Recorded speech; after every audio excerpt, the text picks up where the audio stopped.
Vamos a abrir nuestras Biblias en San Lucas capítulo 19 y vamos a ver algunos pasajes de la historia de Jesús. Eh, Después de que Lucas menciona la parábola de las 10 minas, encontramos la entrada triunfal de Jesús a Jerusalén. Y vamos a leer a partir del versículo 35. Versículo 35 al 40. Así que eh, dice, dice de la siguiente manera. Y lo trajeron a Jesús y echando sus mantos sobre el asno, pusieron a Jesús sobre él. Y a medida que avanzaba, dice el texto, tendían sus manos por el camino. Cuando llegaron ya cerca de la bajada del monte de los olivos, toda la multitud de los discípulos, gozándose, comenzó a alabar a Dios a gran voz por todas las maravillas que habían visto, diciendo, bendito el que viene en el nombre del Señor, paz en el cielo y gloria en las alturas. Y algunos de los fariseos de entre la multitud le dijeron, Maestro, reprende a tus discípulos. Y él respondió y les dijo, os digo que si estos callaran, las piedras clamarían.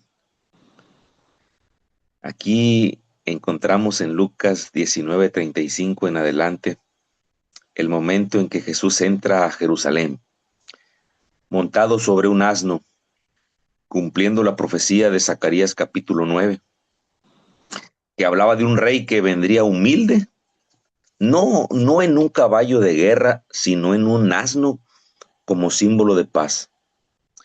Y hay varias cosas que nos enseña esta historia, aunque vamos a ver solo algunos detalles. eh, Esta historia es interesante. Sucedió aproximadamente 6 días antes de su muerte, así que eh, aquí se describe cómo, cómo Jesús de manera humilde entra a Jerusalén. Y esto es lo primero que podemos aprender, la forma de la humildad del Señor Jesús. Porque Cristo no entra como un conquistador militar, sino como un príncipe de paz. Eh, y esto nos enseña que el reino de Dios no es como los reinos de este mundo. Jesús nos invita a vivir con humildad, no buscando la gloria terrenal, sino la gloria que viene de Dios. Este evento tiene un profundo simbolismo para los creyentes, no solo por el contexto de la vida de Jesús, sino también para cada cristiano en su relación personal con Él. Podemos apreciar que Jesús, a pesar de que lo habían malentendido incluso los discípulos, él, él en esta historia entra a Jerusalén de una forma humilde, cabalgando sobre un asno, y pudo hacerlo de alguna otra manera, pero el Señor Jesús, eh, y en esta historia se destaca algo importante, hermanos. Eh, en primer lugar, en el versículo 38, hay una proclamación, dice el texto bíblico, eh, y ese grito de la multitud es que Jesús es proclamado como el Rey que viene en el nombre del Señor. Es decir, que la multitud reconoce a Jesús como el Mesías, pero lo hacen en un contexto muy diferente al que los líderes religiosos esperaban. Ellos esperaban un líder político militar, pero Jesús se presenta como el Rey de paz. Esta ocasión en la cual los que lo acompañaban a Jesús pensaban que de pronto sería coronado como el Rey de Israel, sin duda fue un momento de regocijo sin precedentes. Y Y encontramos en el libro del deseo de todas las gentes, eh, donde nos dice que Jesús no vino a establecer un reino terrenal, sino un reino espiritual, y su gobierno es el gobierno del amor. Y esa fue la bandera de Jesús durante todos sus 3 años y medio en su ministerio, y seguramente en sus 30, en toda su vida. eh, Jesús, el carácter de él fue amor. Vino a cambiar completamente a los maestros de su tiempo. Se especializó en ayudar a las personas más necesitadas. Él vino a buscar y a salvar lo que se había perdido, pero especialmente a los que sufrían en esa época, personas que estaban despreciadas. Eh, Así que eh, la bandera de él era el amor. Y eso lo dice, eh, su reino no era un reino de gloria terrenal, sino su reino se encontraba en la riqueza y en la paz y en la justicia. Y ese es el llamado que Dios nos hace también, a reconocer a Jesús no como un líder terrenal, sino como el Rey eterno que gobierna sobre los corazones de aquellos que lo aceptan. Eh, y encontramos aquí otro aspecto importante, la adoración espontánea de los discípulos. Ellos, al ver las maravillas que Jesús había hecho, no pudieron contener su alabanza. Y este es un recordatorio también para nosotros, hermanos, de que la adoración verdadera surge de una experiencia personal con Jesús. Es decir, que si conocemos a Jesús, no podemos callar lo que hemos visto y oído, pero eso solamente se desprende de la experiencia que podamos tener con Él. Así como cada día este grupo se reúne para buscar primeramente el reino de Dios, eh, de esa manera es que podemos conocer al Señor Jesús. Y de esa manera es donde surge la experiencia y la verdadera adoración. Así que la verdadera adoración no es simplemente un acto externo, sino una respuesta del corazón a la obra que Cristo ha hecho en nuestras vidas. Como los discípulos debemos ser espontáneos en nuestra alabanza por la salvación que Jesús nos ofrece y todo lo que Él nos ha dado. Así que eh, también aprendemos de la experiencia de los discípulos. Fue un acto espontáneo poder alabarle al Señor en estos momentos. Eh, Se creía que en ese momento en la ciudad de Jerusalén había más de 2 millones de personas. Muchos habían venido para la Pascua. Entonces, eh, este recibimiento en Jerusalén fue realmente glorioso. Pero a pesar de que los discípulos tuvieron una buena respuesta al Señor Jesús, donde lo glorificaron y lo alabaron, había un grupo que no lo esperó de una manera como Jesús hubiera querido. La Biblia dice que Jesús a los suyos vino y los suyos no le recibieron. Y aquí encontramos también la respuesta de los fariseos. Los fariseos se presentaban o representaban la religión formal y, y ritualista, pero ellos se sintieron ofendidos por las alabanzas de la multitud. En este caso, ellos intentaron callar a los discípulos, pero Jesús les responde con una declaración muy profunda que también nos hace meditar hoy. Si estos callaran, dice Jesús, las piedras clamarían. Y esto indica, hermanos, que a pesar de la resistencia humana, el plan de Dios no puede ser detenido. El plan de Dios sigue adelante. No debemos desanimarnos, debemos seguir testificando aunque haya resistencia. El plan de Dios sigue adelante y podemos ser parte de él o no. Depende de nosotros. Jesús dice eh, que si la gente se quedaba en silencio, hasta las piedras clamarían. Y eso nos recuerda que la verdad y la alabanza son más fuertes que cualquier intento de acallarlas. Es decir, no podemos, como dijeron los discípulos en el libro de los Hechos, no podemos callar lo que hemos visto y oído. Así que si hoy te sientes tímido para hablar de tu fe, o tal vez abrumado por las dudas, o buscando consuelo y dirección, este pasaje te anima a no esconder lo que crees, porque si nosotros lo escondemos, algo en la creación misma proclamará la realidad de Dios cuando nosotros como humanos nos retraigamos. Es decir, que Dios puede usar la naturaleza para sus propósitos eternos, como lo hizo cuando tenía un mensaje para Balaam, ¿verdad? Utilizó a un asno. Cuando Elías estaba en problemas, lo alimentaron los cuervos con carne y pan. Es decir, que Dios utiliza, es un privilegio que nosotros podamos dar el mensaje al mundo, porque lo podrían hacer los ángeles, lo podrían hacer los animales. En este caso, Jesús dice aquí, al testificar los discípulos de lo maravilloso del amor de Dios y lo que habían visto, es decir, que si ellos callaban, Dios utilizaría, entonces dice, las piedras clamarían. Así que hermanos, no nos retraigamos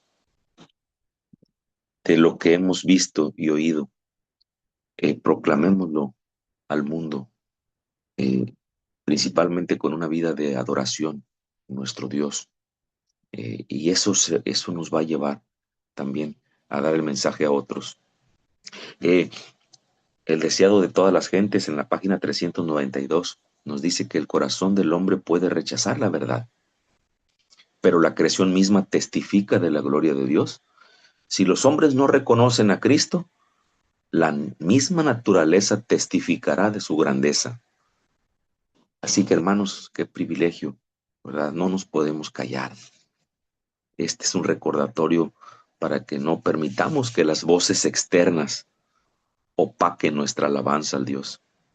El reino de Dios sigue avanzando y su voluntad se cumplirá, hermanos, ya sea con nosotros o sin nosotros, ya sea que nosotros participemos o no. El plan de Dios sigue adelante. Así que, hermanos, eh, ¿cómo estamos reconociendo a Jesús en nuestras vidas? ¿Lo vemos como el Rey que gobierna nuestros corazones y nuestra vida? Al igual que la multitud, debemos rendirle alabanzas a Él y reconocerlo como nuestro Salvador todos los días. Y sobre todo vivir en gratitud. Nuestra adoración refleja un corazón agradecido por lo que Cristo ha hecho por nosotros. La gratitud no es solo una emoción, es una acción que se expresa en nuestra vida diaria y en nuestra adoración. Y sobre todo cuando compartimos el mensaje a otros. No nos podemos callar. Debemos ser valientes como los discípulos en la alabanza. A veces podemos enfrentar críticas por la fe, como los discípulos lo hicieron. No obstante, debemos mantenernos firmes en nuestra adoración a Cristo, como dijo Jesús. Si callamos, las piedras hablarán. La verdad de Dios, hermanos, no puede ser silenciada. Tenemos que darla al mundo. Y este pasaje, al igual que muchos, eh, hay muchas enseñanzas de Cristo y nos invita a reflexionar sobre el propósito más profundo de la vida cristiana, la adoración en espíritu y en verdad, y ser testigos de su poder y de su gloria en nuestras vidas. Esa debe ser nuestra experiencia cada día. No podemos, no podemos callarnos. Es decir, tenemos que decir a otros lo que Jesús ha hecho en nuestras vidas.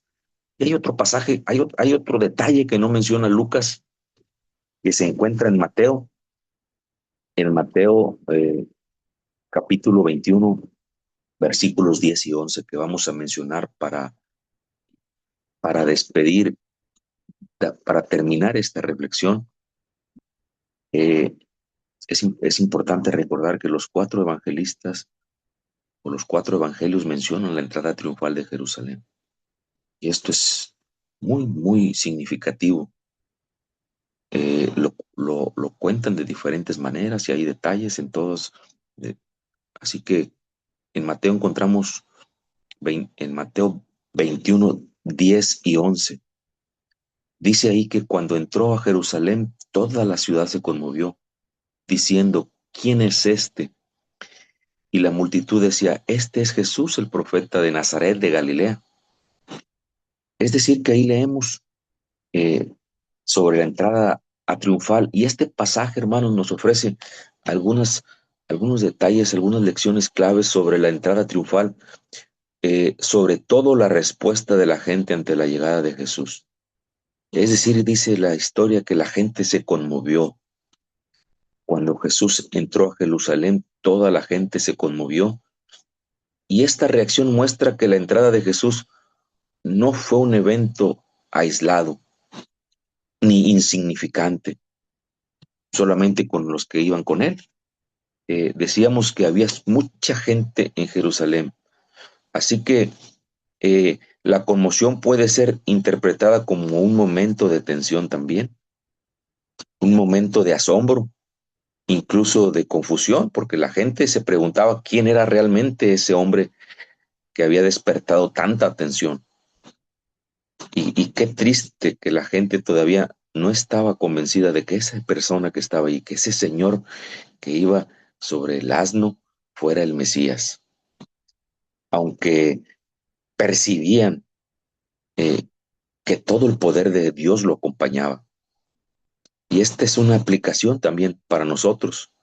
Jesús, al igual que en ese momento, provoca una reacción en los corazones de las personas hoy. Y su mensaje sigue siendo el mismo, un llamado a la reflexión y a la acción. Es decir, que al contemplar a Jesús, hay reacciones que suceden en las personas, reacciones positivas y también hay reacciones negativas. Podemos invitar a las personas y algunos aceptan, algunos no. Algunos los desaniman, hay otras personas que están solamente como los fariseos tratando de desanimar a los que tratan de reconocer al Mesías, a los que tratan de aceptar al Mesías. Pero lo importante aquí, hermanos, es que ¿quién es Jesús para nosotros? ¿Quién es Jesús para nosotros? ¿Realmente lo conocemos? Y la manera en que respondemos esta pregunta determina nuestra relación con Él. La manera en que nosotros podamos responder a esto dice mucho si realmente hemos conocido al Mesías. La gente se confundió. Mucha gente lo aceptó como el Mesías, pero así como muchos de estos lo proclamaron, 6 días después estaban también gritando para que lo crucificaran. Y qué triste, mis hermanos, qué triste. Pero el llamado de Dios para nosotros en esta mañana es que realmente podamos nosotros conocer al Mesías y reconocerlo siempre donde quiera que vayamos. Y sobre todo, esta, lex- esta, esta reflexión tiene el propósito de que nuestra vida cristiana sea siempre una vida de adoración a Dios en espíritu y en verdad. Eh, que podamos nosotros ser testigos de su poder y de su gloria en nuestras vidas. Y que esa, hermano, sea nuestra experiencia hoy, que Dios nos bendiga y nos ayude a que podamos ser esos testigos, como Pedro y los discípulos, pues, en el Pentecostés. que se mantuvieron firmes ante las dificultades que enfrentaban.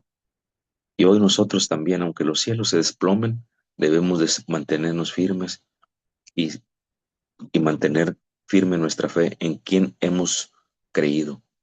Hermanos, que Dios bendiga su palabra y que Dios bendiga a cada uno de ustedes en esta mañana.